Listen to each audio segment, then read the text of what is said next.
Hey, welcome back to another episode of the Vault Reviews, where we do album reviews instead of podcasts for a change. My name's Zan, and Brent's with us today, and Brent's got a pretty interesting album picked out for us. We're always trying to find something interesting. So, Brent, I'll let you get it started. Yeah, we're going to talk today about Mushroomhead's latest one, Righteous of the Butterfly. I was a huge fan of their Double X album. It's still, honestly, one of my favorite albums of all time. I don't know how you still feel about it, Zan, but I absolutely love it. Are you talking about the Double X, right? Yes.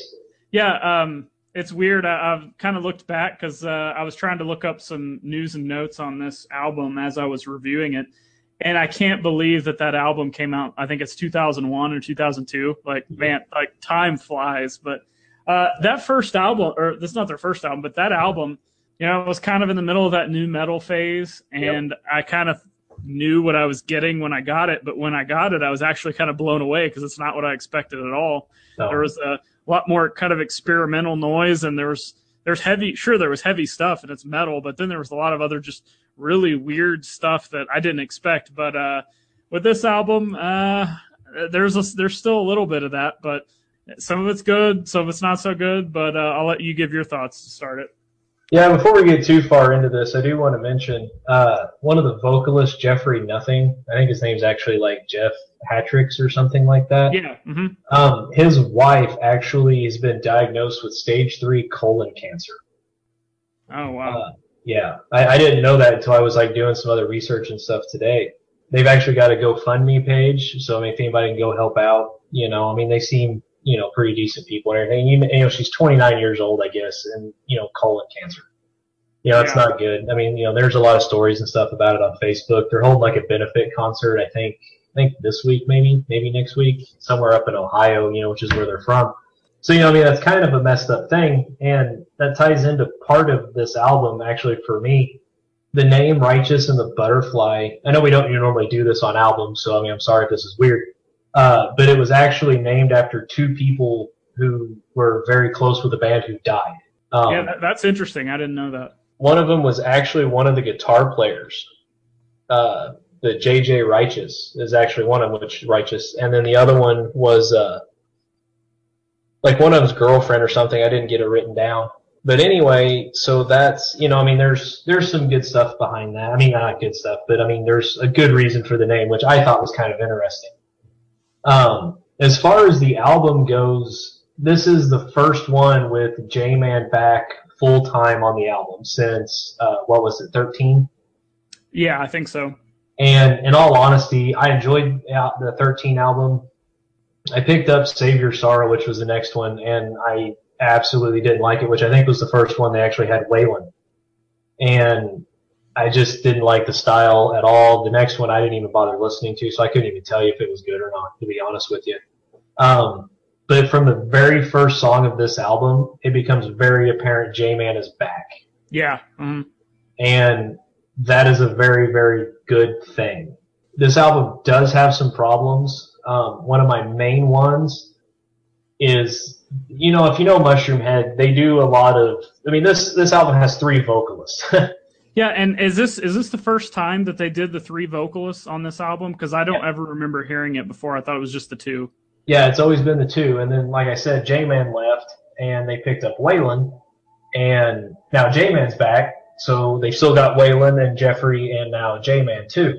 And it works in some spots, in some spots it really doesn't. The part that really bothers me, and it's throughout this album, there's some really good songs, but throughout it, the kind of call and answer that Mushroomhead always does between the different vocalists becomes very repetitive at times. Yeah, I totally agree. And, the first song I absolutely love. It's fantastic, which is Our Apologies. I thought it was great. It's not my favorite song on the album, but it's very, very good. And then you get to a song like Devils Be Damned, which the vocal cadence, that's one of the songs I'm talking about. The vocal cadence is just weird. It's just awkward. It doesn't fit. And, Mushroomhead's kind of known, you talked about with the Double X, there's a lot of experimental kind of stuff, which is on this one in parts, but it doesn't work on a song like that. What do you think?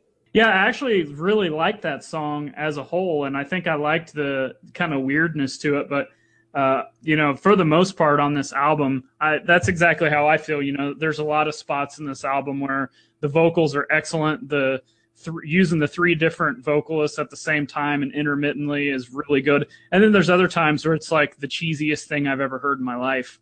And I'm listening to this thing, to writing down notes as I'm listening, and the first thing I wrote down was, did this come out in 2001? Like, yeah. This is a total, I mean, it sounds total new metal to me, which isn't necessarily bad. It's just, it's got that feel. I feel like the riffs for the most part are very, very boring. And that's what got me on this album. There's just no depth to it. It's pretty heavy, the good heavy riffs. It's got, the tone is good on the guitar.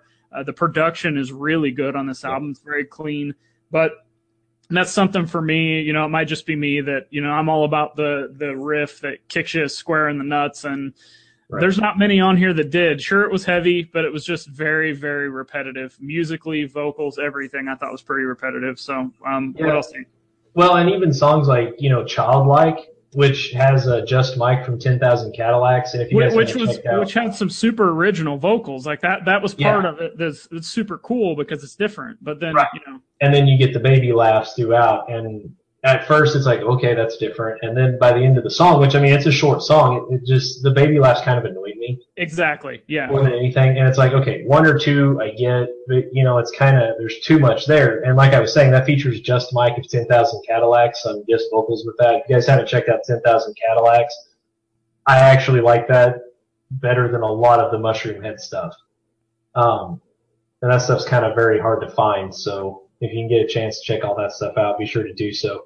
But yeah, like you said, even song like This Cold Rain, I enjoyed it. It was a good song, but there's absolutely nothing fancy. There's nothing new or original.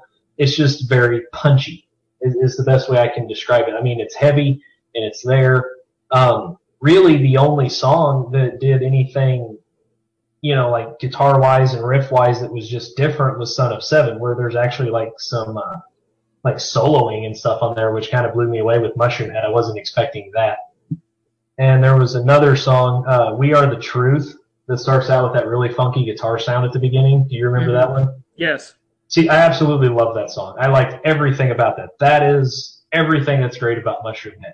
But then you get a song like How Many Times, and it's just nothing but like sampling, and yeah, there's a couple of change of paces, but the song's like, it's like, okay, like you said, it's like, okay, if this came out in 2001 or 2002, it may have been something different.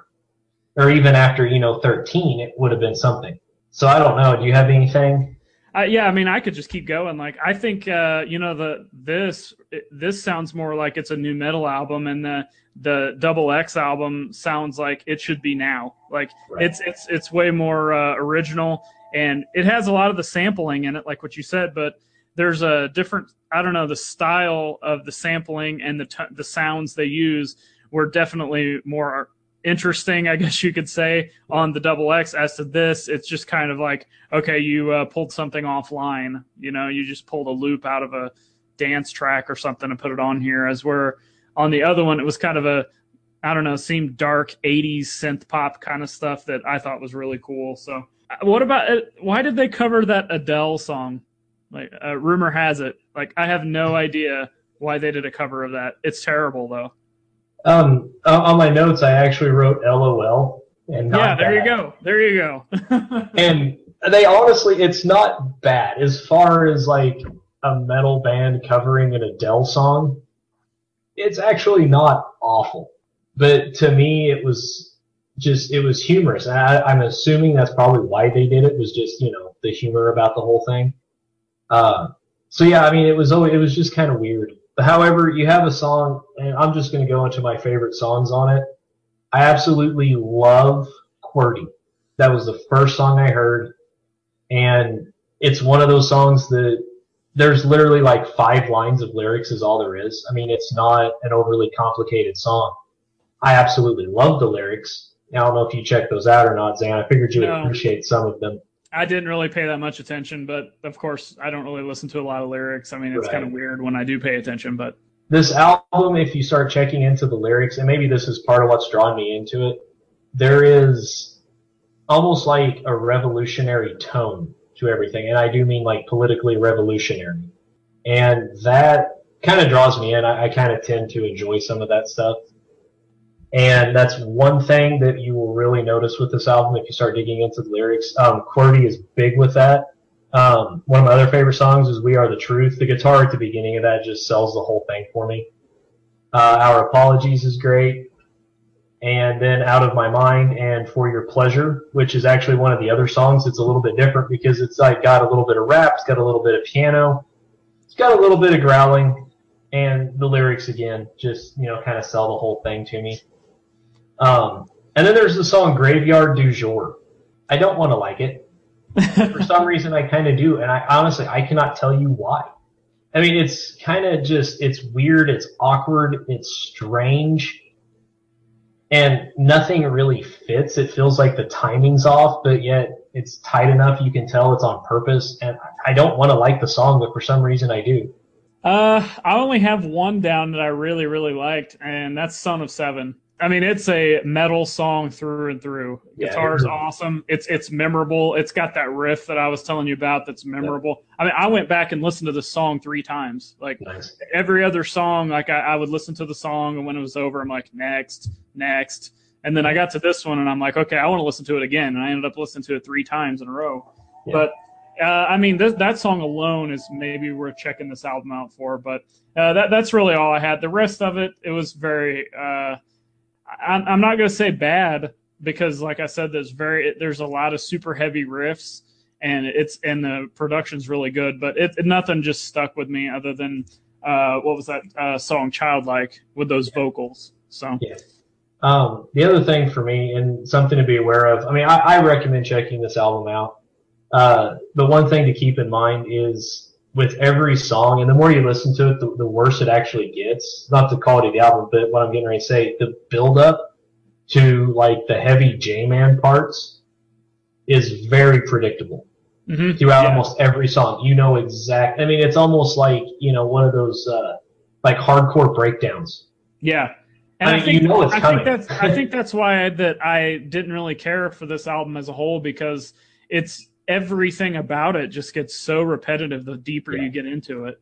Yeah, and that's the sad thing. I mean, there's some really good songs, and I've honestly got to say, if J-Man wasn't in this album, there are only really 2 or 3 songs that would even be worth really anything. I mean, he honestly, to me, makes this album worth checking out. His vocals and everything are so different. And yeah, they definitely stand out compared to the others. Yeah, if it wasn't for him, I don't honestly know that the album would be half of what it is. So with that, do you have anything else on it to say? Or? No, I mean, I pretty much said everything. Let's just jump right into the review. What do you give it? 1 star being the worst, 5 star being the best? I've written down 1 score talking about it and looking at it again. I'm going to give it a 3. Because there are some, like, the songs I really, really enjoy, I really, really like. I'm not going to hold against it that it does seem like it should have come out, maybe 10, 15 years ago. Right. Because I still enjoy it. And I do enjoy the fact that Mushroomhead felt the need to cover the Adele song, even, it may not be the greatest cover in history, but, a metal band covering Rumor Has It. I'm going to give him a little bit of props for that. J-Man's back, that's always a fantastic thing. So I'm going to give it a good solid 3. I almost gave it a 3.5. I could go 3 1/4, but honestly, I wouldn't go much higher than 3 1/4, 3.5. Yeah, something else I want to touch on that you just said is not holding it against him because it sounds like the new metal stuff. And I just want everybody to know that we still listen to the new metal stuff. I'm not putting it down. I'll throw in Old Coal Chamber, Flaw, Nothing Face, Static X, whatever. I'll listen to all that stuff still. And it's not that we hate that genre. It's just, it just, I guess, maybe sounded bland to me. And that a lot of the bands that came out in that time period of the new metal, they didn't have a lot of creativity with the riffs. I think that's just what I associated it with. Does that make sense? Oh, no, I absolutely agree. That's exactly the problem new metal got into. It was kind of, you had like your Slipknots and Mudvaynes and your Mushroomheads, which Mushroomhead was always a little bit different. But you had all those bands that came out, and they made this huge splash, and then everybody else joined in and started doing the exact same kind of stuff. It ended up becoming very, very, very unoriginal. Right. And just kind of grew old and stale for the most part. Yeah, and that's my biggest knock on this record as I get into my part of the review. Just it's too repetitive, unoriginal, uninspiring to me personally. But like I said, I've got to give them some credit for taking a chance on a lot of things, different styles of vocals, even throwing the rap in there. Nobody does rap metal now, so why not do it just to be different? That's super cool to just try something. I mean, you get a lot of credit in my book for just trying new things. So, and then Son of Seven, I can't say it enough. The song just rules, and it's too bad they don't sell singles anymore because I would go buy like a 7-inch single just for that song. But totally middle of the road for me. I'm giving it a 2.5, 2.5. And so that averages out to be 2 3/4 overall for us. I think that's pretty fair. Yeah, I honestly do too. Like I said, I expect good things coming out with them. They did some very experimental stuff on this. I'm hoping they continue with that in the future. And I mean, it's not a bad album. We gave it a 2 3/4. That's a solid, I would say slightly better than average type album. Right. And it's definitely worth checking out. But it's not. There's nothing going to just completely change your world. And like you said, it's not going to inspire you to pick up a guitar and just play until your fingers bleed type stuff. There's none of that on here. But yeah, I mean, there's some decent stuff. I'm not going to hold it against it. J-Man's back, and that's never a bad thing. Yeah, I would say if you're looking for just, a solid, heavy sounding record with a few little things here and there that are sounding a lot different than what a lot of other bands are doing right now, then yeah, I would definitely give this a shot. So. Yep, I agree. All right, anything else before we close? No, I'm good. I think I said it all. We're gonna have to go back into the vault, no pun intended, and get that Double X album out and review that. Oh man, that'd be fun. Oh, I could sit there and review that thing for like 6 hours. Are we gonna review the 43 secret songs that are silent? Well, we have to. They're there, right? All right. Well, with that, guys, don't forget, check us out, thevaultreviews.com. Send us an email, thevaultmusic1@gmail.com. We're on Twitter @thevaultmusic1, and of course, facebook.com/thevaultrvws. We have a YouTube channel, and please, if you like what we're doing and you want to continue to hear more of what we're doing, please support us. Please support the content that we put out. You can do that by going to patreon.com/thevault. We got all kinds of cool perks you can get for giving back to us monetarily. So with that, we'll signing out for now. See ya. Peace.